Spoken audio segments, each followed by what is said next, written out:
우리 여러분 이 시간 다시 한번 여러분 가슴에 손 얹고 그렇게 고백하겠습니다. 나는 평안의 사람입니다. 자녀분들에게 축복할까요? 예수 안에서 행복하십시오. 여러분, 제가 예배 시간마다 하잖아요. 나는 평안의 사람입니다. 아멘이십니까? 이게 그냥 구호로 하는 체면이 아닙니다. 우리 안에 누가 계시기 때문에요? 누가 계시기 때문에요? 맞아요. 그분이 함께 할 때 나는 평안의 사람임을 뭐 할 수 있는 것입니까? 선포할 수 있는 것입니다.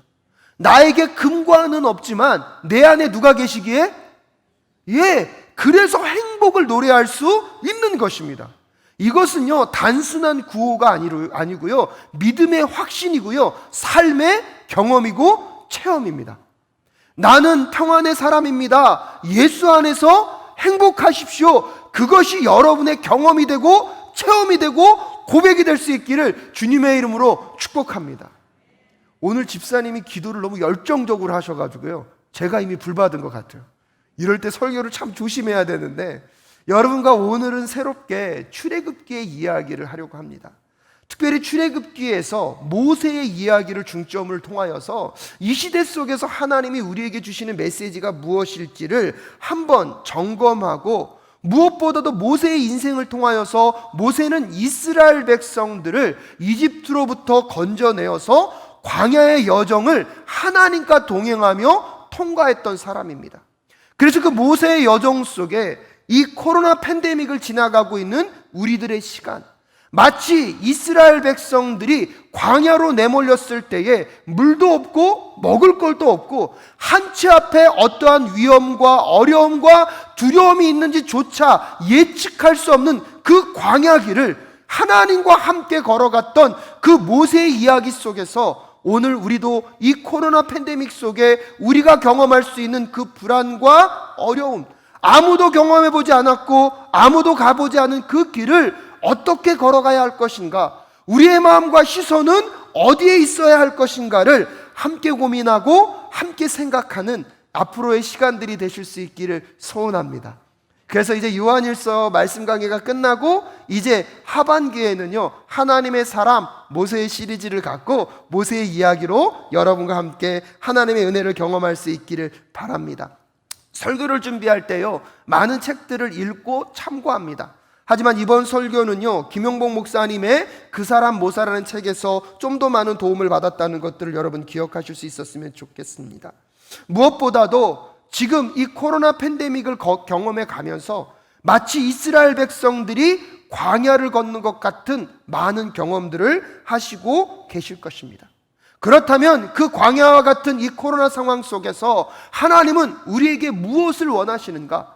우리가 어떠한 마음과 어떠한 태도를 갖고 이 신앙의 여정을 걸어가기를 원하시는가? 모세의 이야기를 통하여서 우리의 삶의 이야기를 점검하고, 모세의 이야기를 통하여서 우리가 바라보아야 할 하나님, 우리의 삶의 여정 속에 어떠한 어려움과 힘겨움이 자리하는 순간에, 그러면 우리가 그 어떠한 어려움과 힘겨움을 어떻게 감당하고 바라봐야 할 것인가를 한번 고민해가는 이 주간이 되실 수 있기를 바랍니다. 오늘 본문은 모세의 탄생에 대한 이야기를 우리에게 전달해 주고 있습니다. 1절에서 모세는 레위 가문 속에 속한 부모로부터 태어났다는 것을 우리에게 알려주고 있습니다. 그런데 여러분, 출애굽기 1장에 보면 이 모세가 태어날 때의 상황이 별로 좋지 않습니다. 굉장히 심각한 어려움에 처하게 됩니다. 이스라엘 민족들이 이집트의 노예로 살아가는데 이들이 자녀들을 너무나 많이 낳는 거예요. 그 당시는 인구 숫자가 곧 그 나라의 국력일 수 있거든요. 인구가 늘어나다 보니까 이 이집트 왕이 위기감을 느낍니다. 그래서 이집트에서 태어나는 남자아이들을 다 어떻게 해라? 죽이라고 명령합니다. 그렇기 때문에 모세가 태어나자마자 모세의 운명은요, 강가로 버려져서 죽임을 당할 수밖에 없는 운명, 악어밥이 될 수밖에 없는 죽음의 위협 가운데 태어난 사람이 누구입니까? 모세라는 사실을 기억해 보십시오. 아마도 그 모세의 어머니였던 요게벳이요, 아이를 출산하기 전에, 그 당시는 여러분 태어나기 전에 아들인지 딸인지 알 수 있었을까요? 근데 신기한 게요, 권사님들은 아시더라고요. 옛날에 그 임산부의 배꼽의 모양이 이렇게 서 있으면 아들, 누워 있으면 딸, 이 근거는 있는지 모르겠어요. 근데 아시더라고요. 근데 여러분, 그날도 과학문명이 발달되지 않았기 때문에 아들인지 딸인지 알 수는 없었을 것입니다. 그럼 여러분 생각해 보십시오. 엄마 된 입장에서 이 아이가 아들로 태어났습니다. 그럼 바로 무엇을 당해야 되죠? 죽임을 당해야 돼요. 그러면 요게벳의 기도는 무엇이었을까요? 하나님, 이 아이가 아들이 되게 해주십시오, 딸이 되게 해주십시오. 여러분 한번 상상해 보셔야 합니다. 요게벳 앞에서는요, 이 기도가 너무나 중요합니다. 왜요? 아들로 태어나면 이 아이를 어떻게 됩니까? 죽여야 됩니다. 성경은 말하고 있지 않지만 여러분 한번 상상해 보십시오. 요게벳은 이 아이를 뱃속에 품고 뭐라고 기도했을까요? 하나님, 제발 딸로 태어나게 해주십시오. 하지만 누구로 태어났습니까? 아들로 태어났습니다. 이 아들이 태어났을 때 이 모세는 환영받을 수 있었을까요? 태어나자마자 죽음이라는 운명을 맞이할 수밖에 없고, 이 아이가 아들로 태어남으로 인하여서 가정이 당할 어려움과 슬픔을 직면한다면 모세의 탄생은요, 여러분, 환영받을 탄생이 아니었습니다. 오히려 태어나는 것보다는 태어나지 않는 것이 더 나을 수 있는 운명이 누구의 운명입니까? 모세의 운명이었고요, 모세의 출생이었습니다. 근데 여러분이 결과적으로 알고 있지만 이런 비참한 상황 속에서, 이런 위험한 처절한 상황 속에서 태어난 모세의 그 인생, 모세의 이야기는요, 이스라엘 민족들에게 어떠한 의미가 있었습니까? 세상적으로 보면 태어나지 않았으면 좋을 것 같았던 그 인생의 이야기가 이스라엘 민족들에게는 어떤 의미가 있었습니까? 저희 가정에 처음 저희 아들이 임신했다는 소식을 들었을 때는 제가 암 치료를 하는 과정 중에 있었습니다. 완치 판정을 받지 않았기 때문에 아내가 임신 소식을 주변 분들에게 전했을 때 많은 분들이요, 처음에 와 좋겠다라고 말씀을 안 하시는 거예요. 아이를 임신했습니다 그랬더니 이러시더라고요.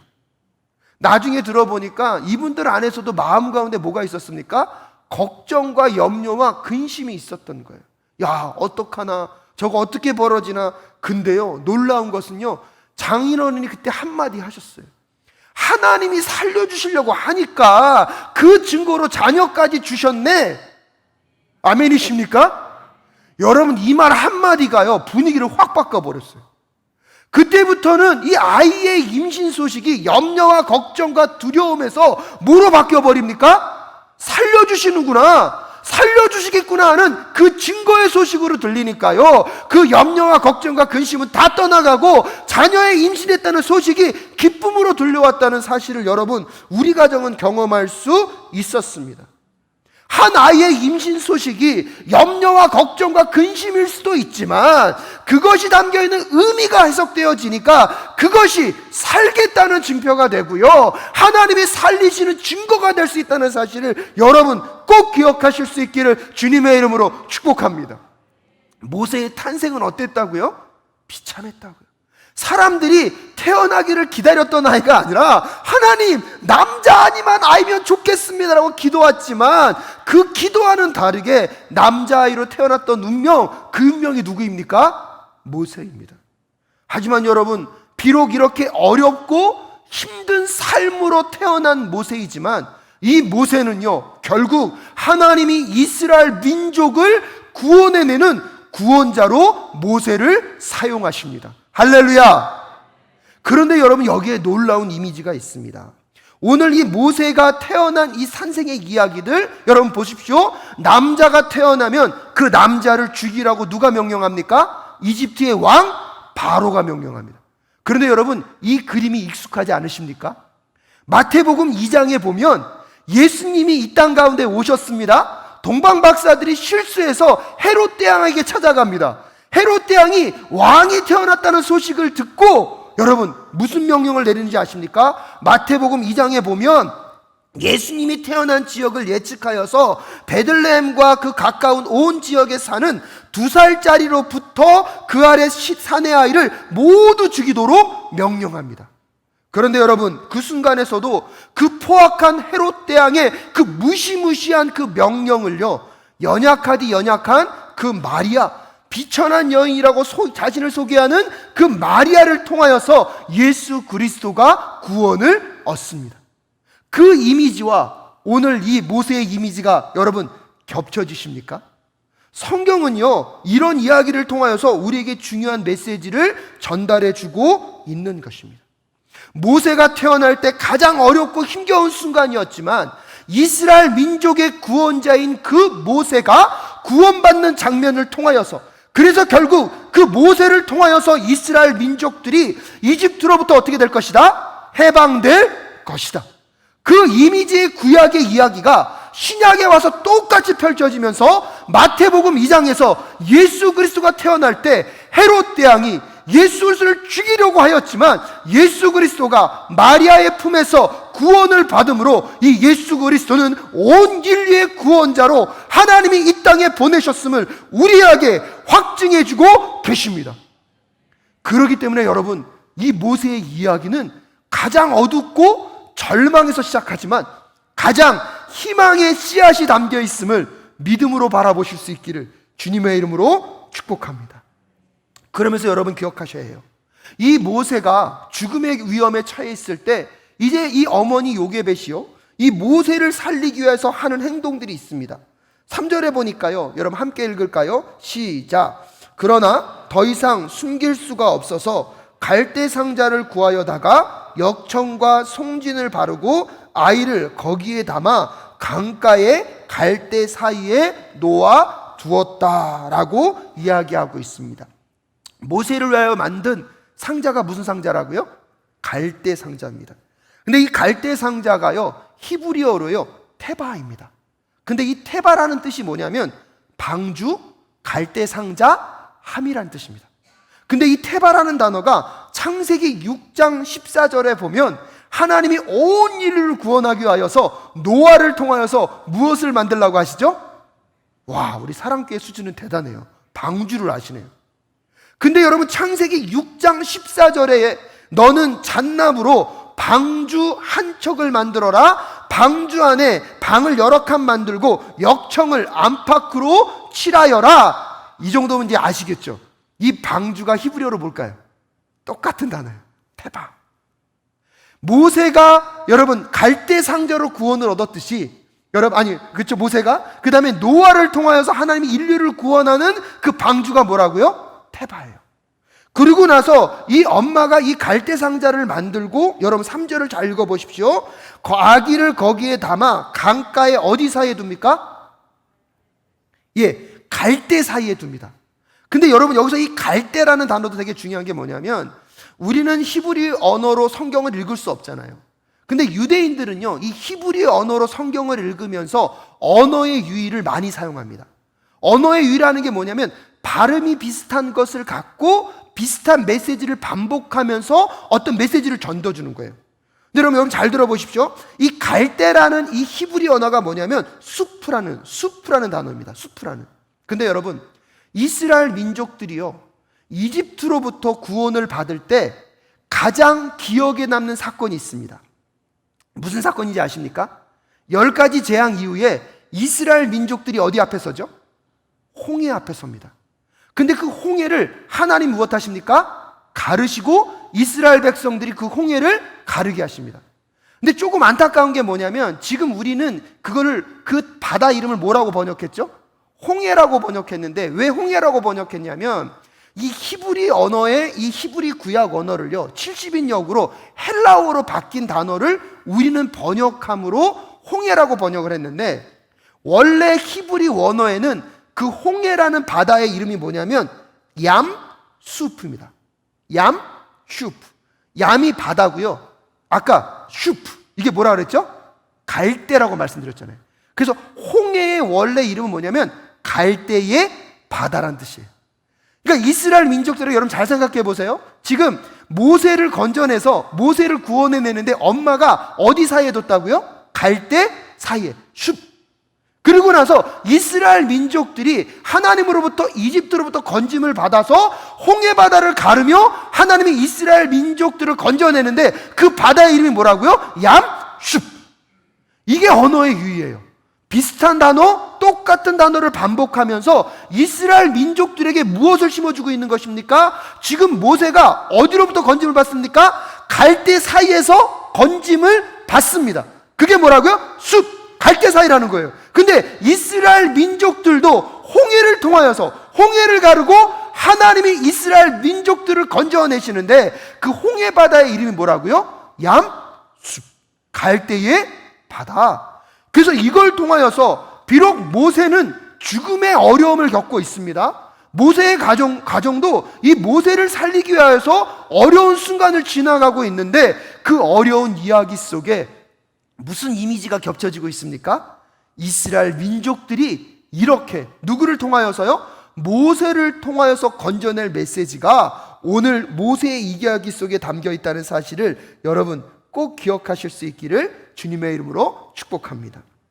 그래서 제임스 브루크너는요, 그의 책에서 이렇게 얘기합니다. 모세의 구원은 이스라엘 자손의 구원에 대한 예시적 사건이다. 모세와 이스라엘 자손은 물과 파피루스, 갈대, 숲가 만나는 곳에서 구원받았다라고 설명하고 있습니다. 가장 힘들고 어려운 시기에 이 땅에 태어난 모세, 오히려 태어나지 말았으면 좋겠다고 생각하는 상황 가운데 놓여 있었지만 여러분, 그 모세의 구원의 이야기 속에 이스라엘 민족이 구원을 받게 될 이야기가 상징적으로 담겨 있다는 사실, 여러분 놀랍지 않으십니까? 저는요, 이것을 가만히 보고 이거 책을 보면서 공부하는데 너무나 놀랍더라고요. 근데 저만 놀라고 여러분은 별로 안 놀라시는 것 같아요. 근데 여러분, 성경에 이런 이미지가 담겨 있는 게 얼마나 놀랍습니까? 저는요, 이 말씀을 묵상하며 그런 고백을 하게 됩니다. 여러분의 삶에 혹시 정말로 왜 이렇게 힘들게 살아야만 하는가? 왜 이런 일이 존재함으로 인하여서 내 상황은 이렇게 절망이고 어려움이고 힘겨울 수밖에 없는가? 마치 생존하는 것만이 최선인 것 같고 생명을 연장하고 살아내는 것이 최선인 것 같아서 여러분의 삶이 비참하게 느껴지고 아무것도 아닌 것처럼 느껴지는 순간이 있으십니까?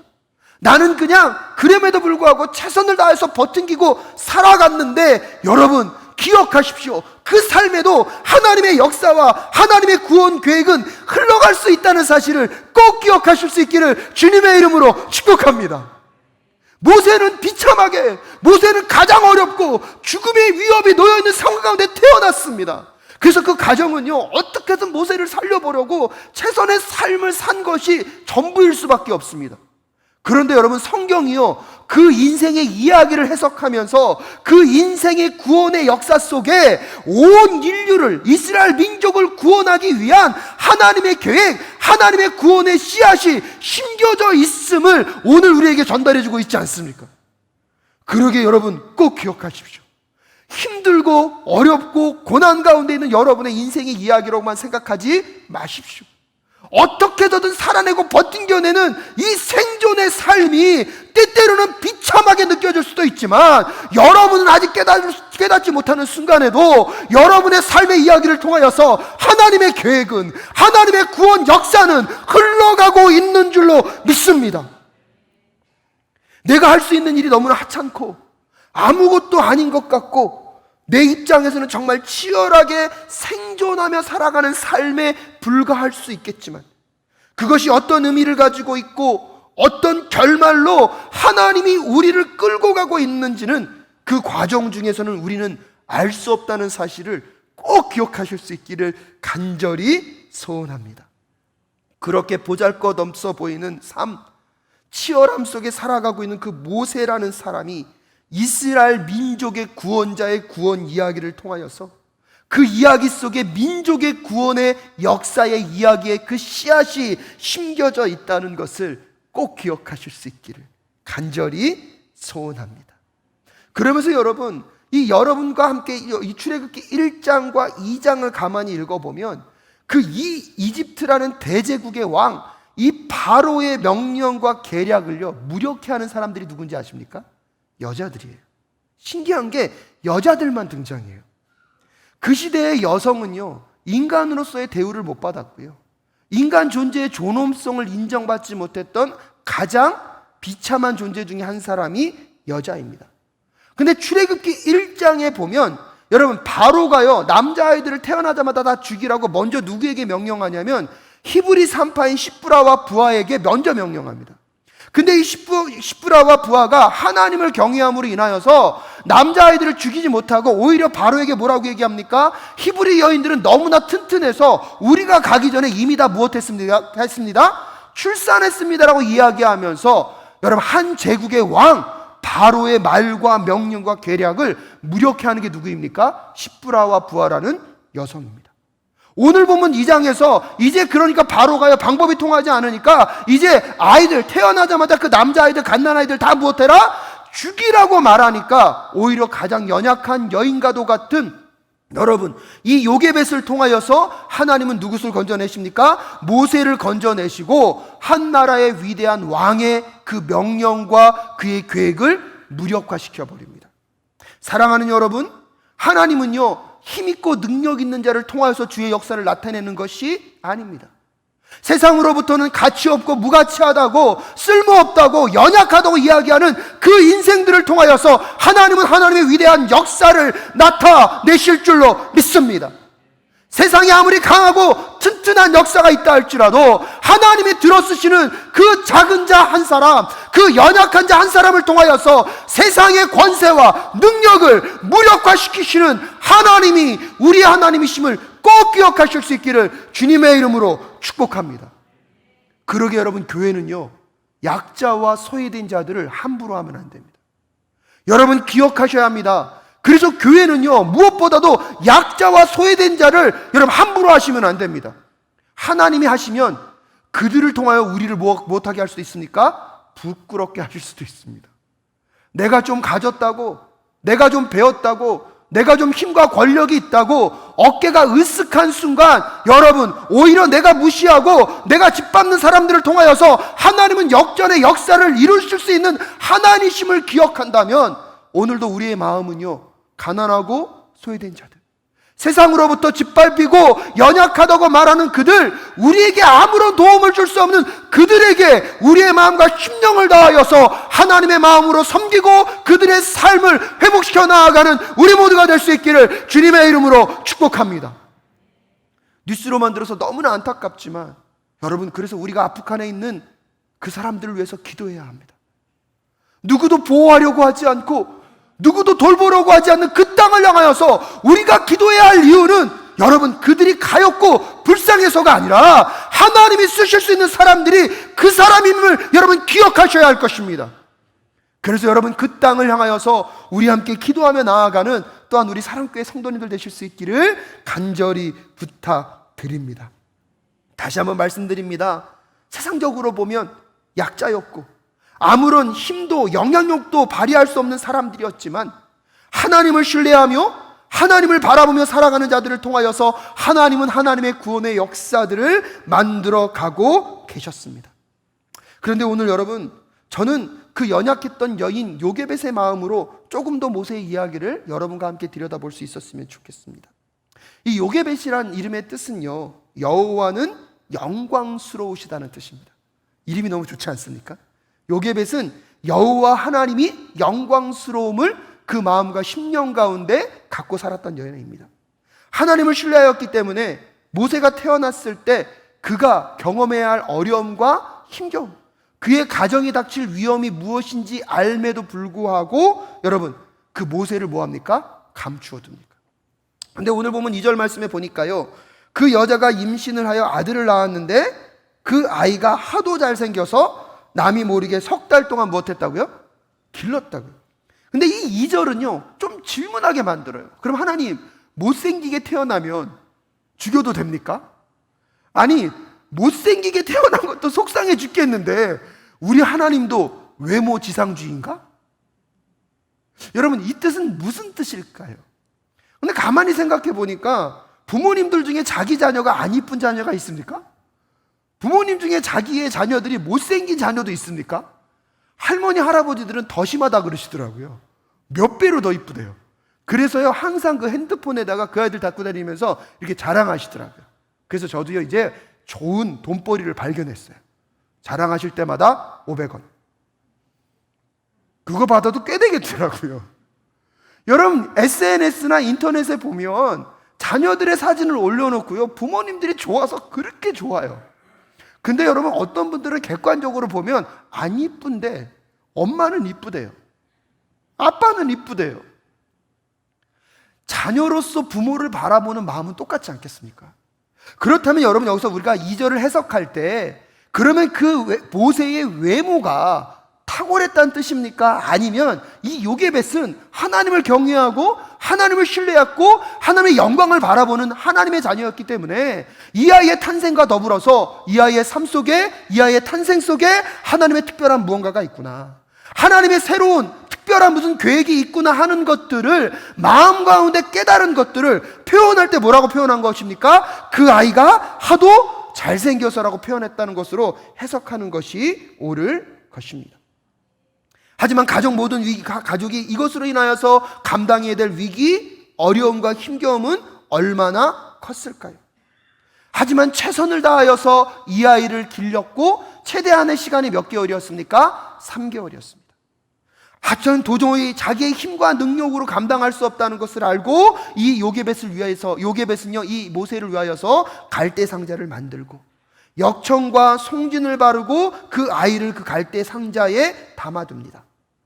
여러분, 성경은요, 이 내용을 굉장히 평면적으로 쓰고 있지만 한번 여러분이 엄마의 마음으로 그 모세의 지금 이 아이를 3개월 동안 키웠는데 도저히 내 힘으로 키울 수 없어서 이제 이 아이를 그냥 보내야 하는 이 엄마의 마음으로 한번 이 장면을 상상해 보십시오. 요게벳의 심정은 지금 어떤 심정이었을까요? 눈에 넣어도 아프지 않은 이 아이를 이제 죽음의 사지로 내몰아야 합니다. 강가로 보낸다는 것은 물에 빠져 죽을 수도 있는 거고요, 그 당시 이집트의 강가에 많았던 동물 중에 하나가 악어라고 합니다. 그래서 강가에 버린다는 것은 결국 누구 밥이 되는 것입니까? 악어의 밥이 될 수도 있다는 사실을 여러분 기억하셔야 합니다. 사랑하는 아이를 어쩔 수 없이 그 강가로 보내야 하는 요게벳의 마음은 어떤 마음이었을까요? 여러분과 많이 불렀습니다. 요게벳의 노래. 이 요게벳의 노래를 제가 작곡했던 작곡자를 한번 인터넷에서 찾아봤더니 그 작곡자가 인터뷰한 게 있더라고요. 어떻게 요게벳의 노래를 작곡하게 되셨습니까? 라고 묻자 그 작곡자가 이렇게 얘기합니다. 아이가 셋이다. 둘째와 셋째는 쌍둥이 자매인데 체중 1.5kg 미만의 미숙아로 태어났다. 조산 위험이 있어 아내가 임신 24주 때 입원했는데 29주 5일째에 아이가 나왔다.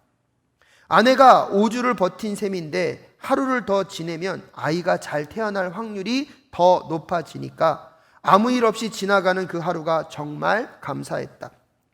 아내가 고생을 많이 했다. 아이들은 태어나자마자 뇌출혈이 있어서 중환자실로 갔다. 그렇게 40일 넘게 더 있었다. 아이들이 미숙아로 태어나다 보니 폐가 덜 발달해 무호흡증을 일으키곤 했다. 너무 무서웠다. 그러면서도 아무 노력 없이 숨쉬고 자라고 살아가는 것이 모두 하나님의 은혜라는 걸 느꼈다. 부모로서 아이들의 참 보호자, 주관자 될 수 없구나 하는 것도 깨달았다. 최에스더 사모가 쓴 성경으로 아들 키우기라는 책을 읽었는데 거기서 한 번도 주목하지 않았던 요게벳을 만났다. 책에 나온 하나님께 맡기라는 말이 위로가 됐다. 아이들이 참 부모이신 하나님을 만나 잘 살았으면 좋겠다는 마음이 들어 노래를 만들어야겠다 생각했다. 그러면서 작곡자에게 가장 애착이 가는 가사가 무엇이냐고 묻습니다. 그때 작곡자가 그렇게 얘기합니다. 어떤 마음이었을까라는 가사가 가장 마음에 남습니다. 그 가사는 그렇습니다. 작은 갈대 상자 물이 새지 않도록 역청과 나무진을 칠하네. 어떤 마음이었을까? 그녀의 두 눈엔 눈물이 흐르고 흘러. 동그란 눈으로 엄마를 보고 있는 아이와 입을 맞추고 상자를 덮고 강가에 띄우며 간절히 기도했겠지. 정처 없이 강물에 흔들흔들 흘려가는 그 상자를 보며 눈을 감아도 보이는 아이와 눈을 맞추며 주저앉아 눈물을 흘렸겠지. 너의 삶의 참주인, 너의 참 부모이신 하나님 그 손에 너의 삶을 맡긴다. 너의 삶의 참주인, 너를 이끄시는 주 하나님 그 손에 너의 삶을 드린다. 그가 널 구원하시리. 그가 널 이끄시리라. 그가 널 사용하시리. 그가 너를 인도하시리. 라고 이 찬양은 반복되고 있습니다. 정말 요게벳은 사랑하는 아들을 위하여 최선을 다했습니다. 하지만 이제 그 사랑하는 아들을 강물에 띄어보내야 합니다.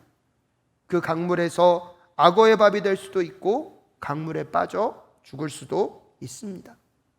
누군가의 손에 발견되어 더 비참하고 고통의 순간을 맞이할 수도 있다는 생각을 하면 강가로 아이를 띄우는 그 요게벳의 마음은 어떠한 마음이었을까요?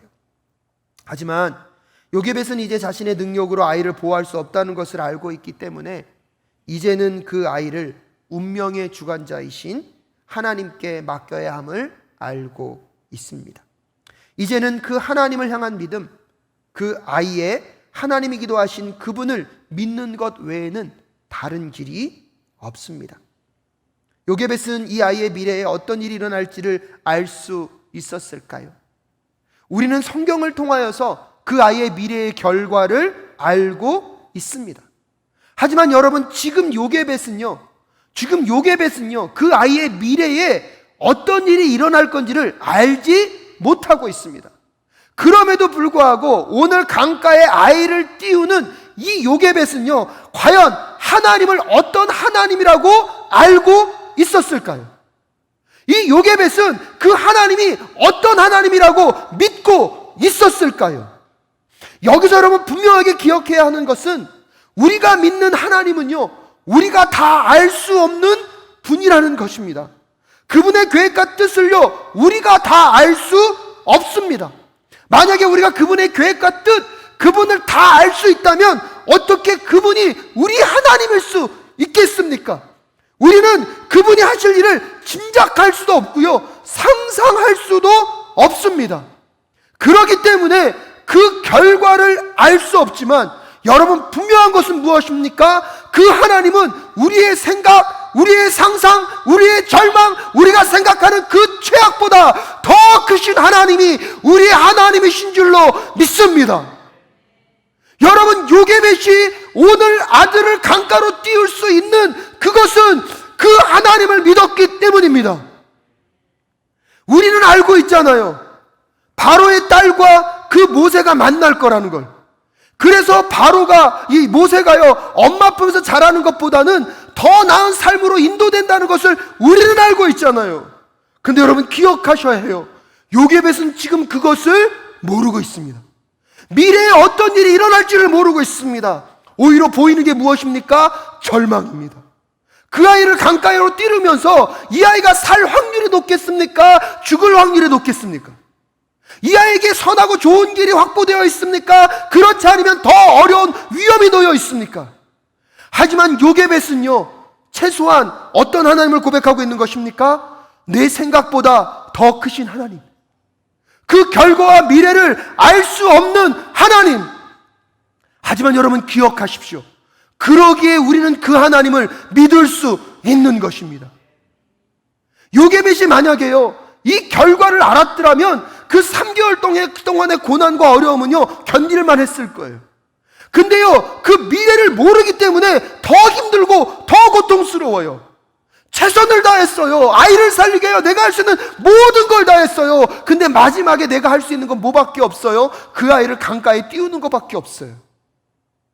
그런데 여러분, 요게벳은 그 순간 하나님이 어떤 하나님인지를 믿음으로 고백하고 있습니다. 사랑하는 여러분, 그런 점에서 기억하셔야 합니다. 믿음은 보이지 않는 길을 알 수 없는 하나님과 함께 가는 것이 믿음의 여정입니다. 아멘이십니까? 여러분, 코로나로 인하여서요, 지금 누구도 미래를 예측할 수가 없어요. 이 길을 걸어가 본 사람들이 없어요. 걸어가 본 교회도 없고요. 저도요, 뭘 어떻게 해야 될지 모르겠어요. 근데 여러분, 오늘 이 말씀을 묵상하면서 요게벳의 마음, 요게벳의 믿음이 우리의 믿음 될 수 있기를 주님의 이름으로 축복합니다. 한치 앞을 기대할 수 없어요. 한치 앞을 예측할 수 없어요. 근데 그것이 우리의 하나님이심을 여러분 믿으십니까? 그리고 그 하나님은요, 우리가 생각하는 절망, 내가 생각하는 가장 어렵고 힘겨운 그 순간보다 크신 하나님이기 때문에 오늘도 우리는 우리의 삶의 최선을 다 살고 여러분, 그분께 우리의 삶을 내어놓는 저와 여러분 되실 수 있기를 주님의 이름으로 축복합니다. 그래서 여러분, 믿음은요, 잘 기억하십시오. 김영복 목사님이 그렇게 말씀하세요. 믿음은 보험이 아니다. 믿음은 보험이 아니다. 믿음은 모험이다. 아멘이십니까? 여러분, 이거 잘 기억하셔야 합니다. 믿음은요, 보험이 아니에요. 믿음은 뭐예요? 모험이에요. 내 삶에 어떠한 안전이 보장되어 있기 때문에 그 길을 가는 그런 보험, 내가 내 삶 나의 마음대로 많이 살고 위기에 처해지면 그것을 보상할 수 있는 어떠한 보험을 들어놓는 것이 믿음이 아니라 오히려 여러분, 한치 앞을 알 수 없어요. 그 길을 가다가 죽을 수도 있어요. 넘어질 수 있어요. 절망할 수 있어요. 근데 뭘 믿는 거예요? 하나님은 그 모든 것보다 크신 하나님이심을 고백하는 그 믿음. 그러기에 죽음이 앞에 보인다 할지라도 하나님 때문에 그 길을 걸어갈 수 있는 모험으로 나아가는 우리 모두가 될 수 있기를 주님의 이름으로 축복합니다. 코로나 팬데믹 속에서 우리 성도님들 얼마나 힘들게 사는지 제가 알고 있습니다. 삶이 얼마나 치열한지 제가 알고 있습니다.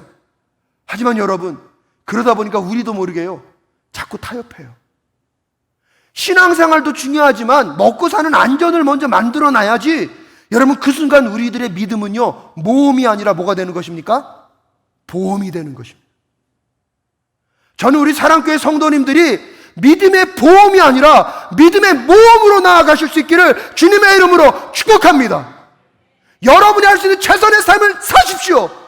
그리고 결정적인 순간엔 하나님 앞에 나와서 여러분, 죽어도 좋사오니 주님 뜻대로 사용하여 달라고 여러분의 인생을 내려놓는 그 시간이 되실 수 있기를 주님의 이름으로 축복합니다. 저는 그 순간이 예배의 순간이 됐으면 좋겠고요, 여러분, 그 순간이 여러분의 기도로 나아가는 순간이 될 수 있기를 간절히 소원합니다. 말씀 묵상하는 시간이 그 시간이 될 수 있기를 주님의 이름으로 축복합니다. 살겠다고 예배 시간 타협하고, 살겠다고 기도 시간 타협하고, 살겠다고 말씀 순간 타협하는 것, 여러분, 그건 모험이 아니라 보험입니다. 오늘 저는 여러분에게 간절히 질문하고 싶습니다. 여러분은 어떤 하나님을 믿고 계십니까? 여러분은 어떤 하나님을 믿고 계십니까?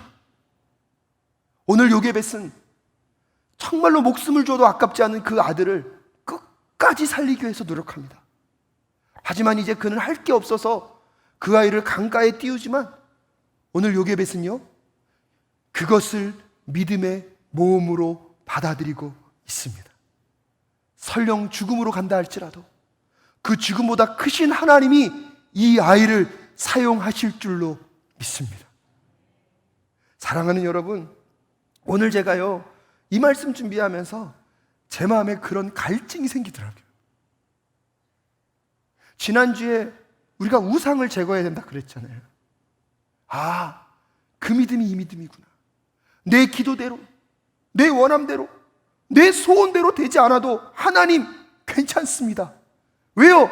하나님은 그 모든 것보다 어떤 분이시니까요? 정말로 믿으십니까? 여러분, 그러니까 우리는요, 이 믿음의 모험으로 나아갈 수 있는 거예요. 내가 내 힘대로 사는 방법, 내가 내 나름대로 합리적으로 내 삶의 안전을 위하여 무언가를 먼저 구하고 하나님을 구하는 것은 여러분 모험이 아니라 뭐라고요? 보험이에요. 그건 믿음이 아니라는 거예요. 우리 함께 오늘 이 시간만이라도 믿음의 모험의 순간이 되실 수 있기를 주님의 이름으로 축복합니다. 가난과 환난과 고난과 수고로움 속에서도 우리는 그 믿음의 모험을 먼저 감행해가는 우리의 삶, 주를 섬기는 일이라면 우리의 자신의 모든 것들을 내어드려도 그것으로 오는 손해와 고통과 아픔과 여러분 어떠한 어려움이 있다 할지라도 하나님 그보다 크심을 고백할 수 있는 우리의 삶, 무명하지만 죽음의 위기 가운데 온다고 하여도, 근심이 가득 차고 가난하여도 여러분 작아지지 않고 하나님이 나에게 말씀하시는 그 모험을 감행할 수 있는 우리의 삶, 그러기에 예배를 목숨과 같이 소중히 여기며 주님 앞에 나아오고 기도하고 말씀 보고 묵상하는 시간들을 타협하지 아니하며 여러분 예수 중심, 교회 중심, 말씀 중심의 신앙이 회복되는 우리 모두가 될 수 있기를 주님의 이름으로 축복합니다. 그럼 이 코로나 상황이요, 어떠한 어려움과 어떠한 절망이 우리 앞에 놓여 있다 할지라도 우리는 그 믿음의 모험을, 그 믿음의 여정을 하나님과 함께 걸어가는 그 은혜를 꼭 경험하실 수 있기를 간절히 소원합니다.